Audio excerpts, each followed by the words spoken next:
Pre మార్కెట్కి సంబంధించిన ప్రధాన అంశాలు చర్చించుకుందాం. ముందుగా మిత్రులందరికీ స్వాగతం. ఈరోజు ఆగస్టు 30వ తారీఖు.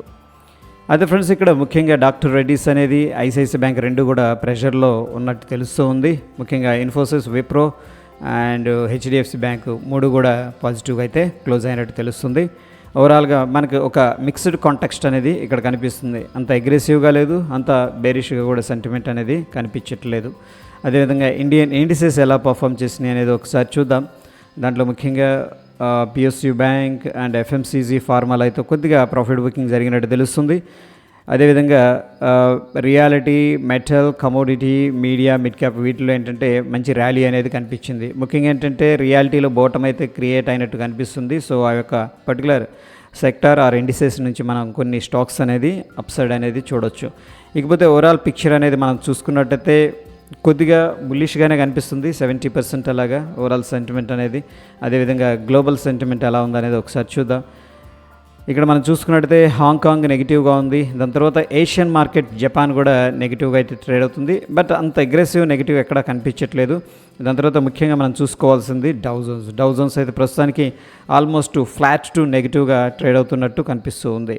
అదేవిధంగా సౌత్ కొరియా పాజిటివ్గా ట్రేడ్ అవుతుంది. ఫ్రాన్స్, రష్యా పాజిటివ్గా అయితే ట్రేడ్ అవుతున్నాయి. అదేవిధంగా గిఫ్ట్ నిఫ్టీ ప్రస్తుతానికైతే పాజిటివ్గా అయితే ట్రేడ్ అవుతుంది.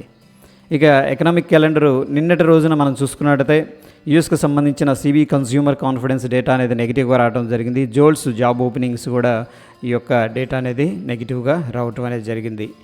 ఈరోజు విషయానికి వస్తే మనకి యూఎస్కి సంబంధించిన ADP non farm employment change అనేది రావడం అనేది జరుగుతుంది. ఈవినింగ్ వచ్చేసరికి మనకి 5:45కి డేటా అనేది రావడం జరుగుతుంది.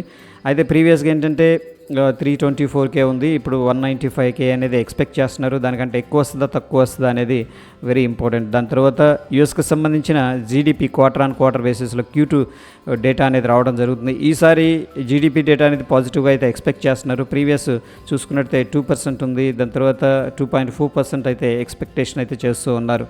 ఆ ఎక్స్పెక్టేషన్ మించి వచ్చిందంటే that will be good. At least ఎక్స్పెక్టేషన్కి ఈక్వల్గా వచ్చినా సరే అది కూడా మంచిది. దాని తర్వాత పెండింగ్ హోమ్ సేల్స్ యూఎస్కి సంబంధించిన డేటా అయితే తగ్గుతాయని చెప్పేసి ఎక్స్పెక్టేషన్స్ ఉన్నాయి. సో చూద్దాం డేటా ఎలా ఉంటుందని చెప్పేసి. అదేవిధంగా 8:30కి మనకి క్రూడ్ ఆయిల్ ఇన్వెంటరీస్ డేటా రావడం జరుగుతుంది. సో ప్రీవియస్ దాంతో పోలిస్తే మనకేంటంటే క్రూడ్ ఆయిల్ ఇన్వెంటరీస్ తగ్గుతాయని చెప్పేసి ఇక్కడ డేటా అనేది చెప్తుంది, ఎక్స్పెక్టేషన్ అయితే చెప్తుంది. దానివల్ల ఏంటంటే మేబీ డిమాండ్ అయితే క్రూడ్ ఆయిల్కి ఉండే అవకాశం ఉంది. ఇకపోతే మనకి ఇక్కడ ఓవరాల్గా చూసుకున్నట్టయితే నిన్న ఏమైందంటే టాక్టిక్గా గ్యాప్ అప్ అయింది, అంతే గ్యాప్ అప్ అయిన దాన్ని సెల్ చేశారు. బట్ అది వీక్నెస్ అని చెప్పలేము. ఒకసారి గ్యాప్ అప్ ఎమోషనల్గా అయినప్పుడు ఏంటంటే కొద్దిగా కూల్ ఆఫ్ అయితే జరిగే అవకాశం ఉంది. ఎనీహౌ మనకి ఇక్కడ లాంగ్ బిల్డప్ అయితేనే స్టిల్ పాజిటివ్గా కనిపిస్తుంది. అదేవిధంగా షార్ట్ కవరింగ్ కూడా పాజిటివ్ ఉంది. దగ్గర ఇది కలిపితే మనకి 22% దాకా లాంగ్ సైడ్ అనేది కనిపిస్తూ ఉంది ఫ్రెండ్స్. షార్ట్ బిల్డప్ 4% మాత్రమే ఉంది. లాంగ్ అన్వైండింగ్ మాత్రం 0.5% అనేది కనిపిస్తుంది వయా ఫ్యూచర్స్ బిల్డప్. అదేవిధంగా రైజ్, అడ్వాన్స్ అండ్ డిక్లైన్స్ అనేది చూసుకున్నట్టయితే అడ్వాన్స్లో మనకి 22% అనేది కనిపిస్తూ ఉంది. అదేవిధంగా షార్ట్స్ అంటే డిక్లైన్లో మనకి 4.8% అనేది కనిపిస్తుంది. అన్చేంజ్లో మనకి 73% అనేది కనిపిస్తుంది. ఓవరాల్ పిక్చర్ అనేది మనం చూసుకున్నట్టయితే కొద్దిగా అడ్వాన్సెస్ ఎక్కువగా ఉన్నట్టు తెలుస్తూ ఉంది. ఇక రిజల్ట్స్ క్యాలెండర్కి వచ్చేసరికి దీంట్లో ఈరోజు ఫ్యూచర్ అండ్ ఆప్షన్స్ నుంచి ఎటువంటి స్టాక్ కూడా ఈ యొక్క రిజల్ట్స్ అనేది అనౌన్స్ చేయట్లేదు. అదేవిధంగా నిఫ్టీ హీట్ మ్యాప్ అనేది మనం చూసుకున్నట్టయితే టాప్ గెయినర్లో యూపీఎల్, హిందాల్కో కనిపిస్తుంది. So Bajaj auto, Grasim, Titan, JSW steel, LNT, HCL tech ఇవన్నీ కూడా గ్రీన్లో కనిపిస్తున్నాయి. అదేవిధంగా టాప్ లూజర్ వచ్చేసరికి భారతీయ ఎయిర్టెల్ కనిపిస్తుంది. చూడండి ఇక్కడ గెయినర్లోనేమో మనకి 2.18%, 2% అలా కనిపిస్తుంది. లూజర్లో ఉన్నాయి బట్ మనకు అంత అగ్రెసివ్ పర్సంటేజ్ అంటే లాస్ పర్సంటేజ్ కనిపించట్లేదు. ముఖ్యంగా ఏంటంటే హెవీ వెయిటేజ్ రిలయన్స్ అనేది మార్కెట్ని అయితే స్టేబుల్గా లేదా డ్రాగ్ చేస్తుందని చెప్పొచ్చు. బిగ్గర్ పిక్చర్ అనేది మనం చూసుకున్నట్టయితే ప్రస్తుతానికి డిక్లైన్స్ తక్కువగానే కనిపిస్తూ ఉన్నాయి నిఫ్టీ 50 నుంచి.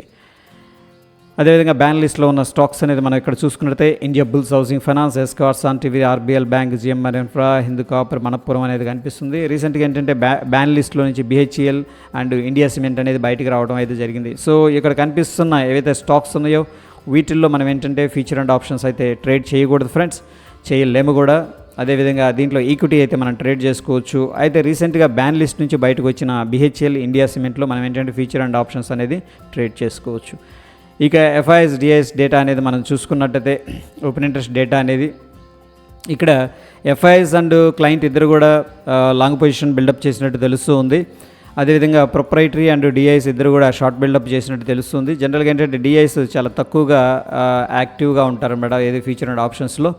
సో అది డేటా. అదేవిధంగా మనకి క్యాష్ మార్కెట్ అనేది చూసుకున్నట్టయితే ఎఫ్ఐఎస్ నుంచి చాలా లెస్ యాక్టివిటీ అనేది కనిపించింది. 61 crores అనేది క్యాష్ మార్కెట్లో ఇన్వెస్ట్ చేసినట్టు తెలుస్తుంది. అదేవిధంగా డిఐఎస్ విషయానికి వస్తే మనకి 305 కోట్లు క్యాష్ మార్కెట్లో ఇన్వెస్ట్ చేసినట్టు తెలుస్తుంది. ఓవరాల్గా నెట్ టు నెట్ చూస్తే 366 కోట్లు క్యాష్ మార్కెట్లో ఇన్వెస్ట్మెంట్ చేసినట్టు తెలుస్తూ ఉంది. ఇక ఓపెన్ ఇంట్రెస్ట్ ఓవరాల్గా ఎలా ఉందనేది ఒక అవుట్లుక్ అనేది తీసుకుందాం. స్టిల్ ఏంటంటే ఎక్కువ మంది కాల్స్ సెల్ చేస్తూ ఉన్నారు. సో సెల్ ఆన్ రైజ్ అనేది ప్రాక్టీస్లో ఉంది. ప్రస్తుతానికి 19,500 దగ్గర మనకి రెసిస్టెన్స్ కనిపిస్తుంది. 19,200 దగ్గర మనకి సపోర్ట్ అయితే కనిపిస్తుంది నిఫ్టీలో. బ్యాంక్ నిఫ్టీ విషయానికి వస్తే ఎక్కువ మంది కాల్స్ సెల్ చేసినట్టు తెలుస్తుంది. స్టిల్ సెల్ ఆన్ రైజ్ అయితే ఫాలో అవుతున్నట్టు తెలుస్తుంది. 45,000 strong resistance, 44,000 strong support. But ఇక్కడ చూసుకున్నట్టయితే మనకి ఎక్స్పైరీ కాబట్టి 44,500 దగ్గర చాలామంది కాల్ పుట్టు రెండు కూడా సెల్ చేసినట్టు తెలుస్తుంది. సో వాళ్ళ ఎక్స్పెక్టేషన్ ఏంటంటే మార్కెట్ సైడ్ వేస్లో ఉంటుందని చెప్పేసి. అదేవిధంగా ఫిన్ నిఫ్టీ అనేది మనం చూసుకున్నట్టయితే ఆగస్ట్ 29th ఇది ఎక్స్పైర్ అయిపోయింది. ఇక్కడ కూడా 19,800 దగ్గర ఎక్కువగా కాల్ పుట్స్ సెల్ చేశారు. కొద్దిగా ఇక్కడ పుట్స్ ఎక్కువగా సెల్ చేశారు, అంటే కొంచెం బుల్లిష్ వ్యూ అనేది జనరేట్ అయింది. ఎనీహౌ మనకి ఇక్కడ 20,000 దగ్గర స్ట్రాంగ్ రెసిస్టెన్స్ ఉంది. అదేవిధంగా ఫ్రెండ్స్ మనకి 19,600 దగ్గర స్ట్రాంగ్ సపోర్ట్ అయితే కనిపిస్తుంది. దీంట్లో కొద్దిగా బుల్లిష్ సెంటిమెంట్ అనేది కనిపిస్తుంది ఫిన్ నిఫ్టీలో. ఇక మిడ్ క్యాప్ విషయానికి వస్తే మిడ్ క్యాప్ నిఫ్టీలో ఎక్కువ మంది 8,800 కాల్ పుట్ రెండు సెల్ చేశారు. 8,950 మనకున్న ఇమీడియట్ స్ట్రాంగ్ రెసిస్టెన్స్, 8,700 మనకున్న స్ట్రాంగ్ సపోర్ట్. ఓవరాల్గా దీంట్లో బుల్లిష్ పొజిషన్స్ అనేది బిల్డప్ చేసినట్టు వయా ఆప్షన్స్ ద్వారా తెలుస్తుంది ఫ్రెండ్స్. ఇక ఇండియా విక్స్ అనేది ఒకసారి చూసుకున్నట్టయితే ప్రస్తుతానికి ఏంటంటే నిన్న కొద్దిగా రైజ్ అయింది కానీ మళ్ళీ కూల్ అయింది. That is good. India VIX అనేది ప్రస్తుతం అయితే 12.22 దగ్గర, అంటే 12 పైన ట్రేడ్ అవుతుంది. 12 పైన అంటే ఏం లేదు, బెంచ్ మార్క్ లాగా మనం ఏం తీసుకోలేదు. ఇక్కడ ఏంటంటే రైజ్ అవుతుందా లేదా డౌన్ అవుతుందా అనేది చూడాలి. ప్రస్తుతం అయితే కూల్ ఆఫ్ అయింది. That is good. అదేవిధంగా డైలీ యూఎస్ డౌ జోన్స్ అనేది మనం చూసుకున్నట్టయితే ప్రీవియస్గా మనకున్న ట్రెండ్ లైన్ ఏదైతే ఉందో ఆ ట్రెండ్ లైన్ కనెక్ట్ చేస్తూ ఒక ట్రెండ్ లైన్ అనేది డ్రా చేసుకున్నాం. ఇక్కడ ఆరెంజ్ కలర్లో ఆ యొక్క లెవెల్ దగ్గర ఏంటంటే ఈ యొక్క డౌ జోన్స్ అనేది సపోర్ట్ తీసుకోవడం అండ్ ఒక రకంగా ఏంటంటే ఈ యొక్క ప్రీవియస్ క్యాండిల్ అండ్ కన్సోలిడేషన్ని బ్రేక్అవుట్ చేసుకొని వెళ్తుంది. మంచి పాజిటివ్ మొమెంటం అనేది కనిపిస్తుంది ఏది డౌ జోన్స్లో. అండ్ ఈరోజు అయితే మనం చూసుకున్నట్టయితే ప్రస్తుతానికైతే స్లైట్ నెగిటివ్గా అయితే ట్రేడ్ అవుతుంది. బట్ లాస్ట్ 3 days నుంచి కూడా స్ట్రాంగ్గా US30 అనేది వెళుతుంది. దీన్నే మనం డౌ జోన్స్ అంటాం ఫ్రెండ్స్. సో ప్రస్తుతానికైతే మనకి ఇంపార్టెంట్ లెవెల్స్ దీంట్లో ఈ యొక్క లెవెల్ అనేది వాచ్ చేయాల్సి ఉంటుంది. ఇది 35,035, ఎందుకంటే ప్రీవియస్ నెక్ లైన్ ఇది. మేబీ ఈ లెవెల్ని టచ్ చేయొచ్చు, maybe today or couple of డేస్లో. ఫిన్ నిఫ్టీ విషయానికి వస్తే 1 hour టైం ఫ్రేమ్లో ఒకసారి చూస్తే ఈ లెవెల్స్ అనేది నిన్న మార్క్ చేసుకున్నాం. సో ప్రస్తుతానికి ఈ యొక్క రేంజ్ అనేది వెరీ ఇంపార్టెంట్. 19,822 మనకున్న రెసిస్టెన్స్ లెవెల్. ఒకవేళ మార్కెట్ వచ్చినా సరే ఈ యొక్క లెవెల్ని బ్రేక్ చేయడానికి ట్రై చేస్తూ ఉంటాడు. సో ఆ లెవెల్ అనేది అబ్జర్వ్ చేయాలి. క్లోజ్ అవుట్ బ్రేక్అవుట్ అయిన తర్వాత దాని మీద ఏంటంటే క్లోజింగ్ కూడా వెరీ ఇంపార్టెంట్. దాని తర్వాత మనకి 19,765 అనేది మనకున్న స్ట్రాంగ్ సపోర్ట్. అయితే ఫ్రెండ్స్ ఇక్కడ మనకి స్మాలర్ టైం ఫ్రేమ్లో డబుల్ బాటమ్ అనేది క్రియేట్ చేసుకుంది. ఈ రేంజ్ కన్సోలిడేషన్ నుంచి బ్రేక్అవుట్ అయిందంటే మనకి మొమెంటం అయితే ఎక్స్పెక్ట్ అయితే చేసుకోవచ్చు. ఓకే. అదేవిధంగా బ్యాంక్ నిఫ్టీ అనేది చూసుకున్నట్టయితే సేమ్ లెవెల్స్ అనేది మనం ఫాలో అవుతున్నాం. ఇక్కడ 44,600 అనేది మనకున్న రెసిస్టెన్స్ లెవెల్. అదేవిధంగా డౌన్ సైడ్ వచ్చేసరికి ఇంకా కొంచెం నేరోగా వెళ్ళాలంటే ఈ యొక్క లెవెల్ అనేది మనం వాచ్ చేయొచ్చు ఫ్రెండ్స్. ఒకవేళ ఈ లెవెల్ దగ్గర సపోర్ట్ తీసుకుంటే అప్ సైడ్ ఈ లెవెల్ని టచ్ చేసే అవకాశం ఉంది. ఇక్కడ ఇన్సైడ్కి సపోర్ట్ తీసుకొని మళ్ళీ బ్రేక్ డౌన్ జరిగిందంటే కూడా మనకి డౌన్ సైడ్ అనేది వచ్చే అవకాశం ఉంది. అయితే ఇక్కడ 44,510 అనేది ఇమీడియట్గా ఉన్న సపోర్టు. దానికంటే కూడా కొంచెం పెద్ద సపోర్ట్ వచ్చేసరికి 44,360. ఇది కూడా సపోర్ట్ లెవెల్స్ అనమాట. ఇక్కడ ప్రైస్ యాక్టివిటీ అనేది మనం అబ్జర్వ్ చేయాల్సి ఉంటుంది. ఇక నిఫ్టీలో మనం చూసుకున్నట్టయితే ఈ యొక్క రెసిస్టెన్స్ లెవెల్ 19,361 దగ్గర కనిపిస్తుంది. అదేవిధంగా సపోర్ట్ వచ్చేసరికి మనకి 19,290 దగ్గర అయితే మనకి కనిపిస్తుంది. ఈ రెండు కూడా మనం ఇంట్రాడే బేసిస్లో తీసుకోవచ్చు. ఇక నిఫ్టీ మిడ్ క్యాప్ వచ్చేసరికి 8,815 అనేది మనకున్న రెసిస్టెన్స్ లెవెల్. అదేవిధంగా 8777 అనేది మనకున్న సపోర్ట్ లెవెల్ ఫ్రెండ్స్. ఒక టైట్ కన్సోలిడేషన్లో జరుగుతుంది. అండ్ మోర్ ఓవర్ ఏంటంటే ఈ యొక్క ట్రెండ్ లైన్ కూడా అబ్జర్వ్ చేయండి. ఇది ఇంపల్స్ మూవ్ అనేది డౌన్ సైడ్ రావడం జరిగింది, ఇది నిఫ్టీ మిడ్ క్యాప్లో. దాని తర్వాత ఒక ఛానల్లో వెళుతుంది. ఈ ఛానల్ బ్రేక్అవుట్ కన్నా డౌన్ సైడ్ ఏంటంటే ఫర్దర్గా మనకి డౌన్ సైడ్ అనేది ప్రస్తుతం అయితే ఎక్స్పెక్ట్ చేసుకోవచ్చు. ఓకే, అది ప్రస్తుతం ఉన్న డేటా. దాని తర్వాత టెక్నికల్ సమరీ అనేది ఒకసారి చూద్దాం. ఈ యొక్క టెక్నికల్ సమరీ ఓవరాల్గా ఎలా ఉందంటే నిఫ్టీ బ్యాంక్ అనేది బై అనేది సజెస్ట్ చేస్తుంది based on the oscillator and indicator. అదేవిధంగా నిఫ్టీ 50 చూసుకుంటే స్టిల్ ఏంటంటే సెల్ అనేది సజెస్ట్ చేస్తూ ఉంది ఫ్రెండ్స్. ఓకే, సో ఎనీహౌ మనకి ఇక్కడ నిఫ్టీ గిఫ్ట్ నిఫ్టీ అనేది చూద్దాం ఒకసారి ఎలా ఉందని చెప్పేసి డైలీ టైం ఫ్రేమ్లో. సో ప్రీవియస్గా మనం ఈ యొక్క లెవెల్ అనేది మెన్షన్ చేసుకున్నాం. ఇక్కడ 20,000 లెవెల్ అనేది రెసిస్టెన్స్ లాగా ఉంది బిగ్గర్ పిక్చర్లో. దాని తర్వాత మనకు ఒక కరెక్షన్ ఛానల్ అయితే జరుగుతూ ఉంది డౌన్ సైడు.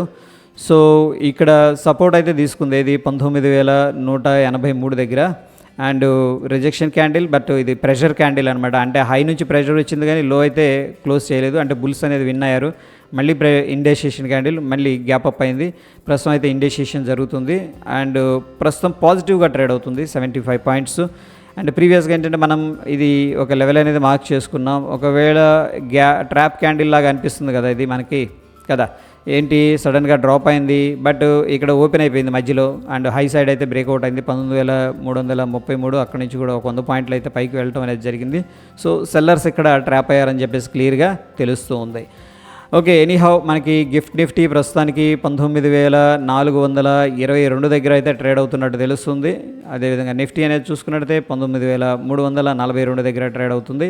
దగ్గర ఏంటంటే మనకి 340 అంటే ఒక 70 to 80 పాయింట్స్ అయితే పాజిటివ్గా ఉంది ఫ్రెండ్స్. ఓకేనా, ఏది గిఫ్ట్ నిఫ్టీ. సో మనం ఆ గ్యాప్ అప్ అనేది ఎక్స్పెక్ట్ అయితే చేసుకోవచ్చు. Okay, based on the gift Nifty. అది ఫ్రెండ్స్ మనకున్న ఇంపార్టెంట్ లెవెల్స్. అండ్ దీంట్లో ఒకసారి ఛానల్ గీసే ప్రయత్నం చేద్దాం. అండ్ వెరీ ఇంట్రెస్టింగ్గా ఉంది. ఈ యొక్క ఛానల్ బ్రేక్అవుట్ అయితే కూడా మనకి ఏంటంటే స్ట్రాంగ్ మూమెంట్ అనేది వస్తుంది. ఒక కరెక్షన్ ఛానల్ అనేది జరిగింది. ప్రీవియస్గా ఏంటంటే ట్రెండ్ అనేది మనకు అప్ సైడ్ ఉంది యాక్చువల్గా. ఈ యొక్క కరెక్షన్ ఛానల్ కూడా అబ్జర్వ్ చేస్తూ ఉండండి గిఫ్ట్ నిఫ్టీలో. సో ఈ లెవెల్ అనేది బ్రేక్అవుట్ అయిందంటే ఇక్కడ మనకి రెసిస్టెన్స్ తీసుకునే అవకాశం ఉంది. ఇది 19,480, రఫ్గా 500 అనుకుందాం, 19,500 అనుకుందాం. ఇక్కడ కానీ కన్సోలిడేషన్ తీసుకుందంటే బ్రేక్అవుట్ అయిందంటే మళ్ళీ స్లోగా అప్ సైడ్ అనేది మొమెంటం అనేది వచ్చే అవకాశం ఉంది. ఓకే, హోప్ ఈ వీడియో హెల్ప్ అయిందని చెప్పేసి అనుకుంటున్నాను. మీ యొక్క సపోర్ట్ని లైక్ చేయడం ద్వారా తెలియజేయండి ఫ్రెండ్స్. మరొక ఎపిసోడ్లో మళ్ళీ కలుసుకుందాం. Stay tune. ధన్యవాదాలు.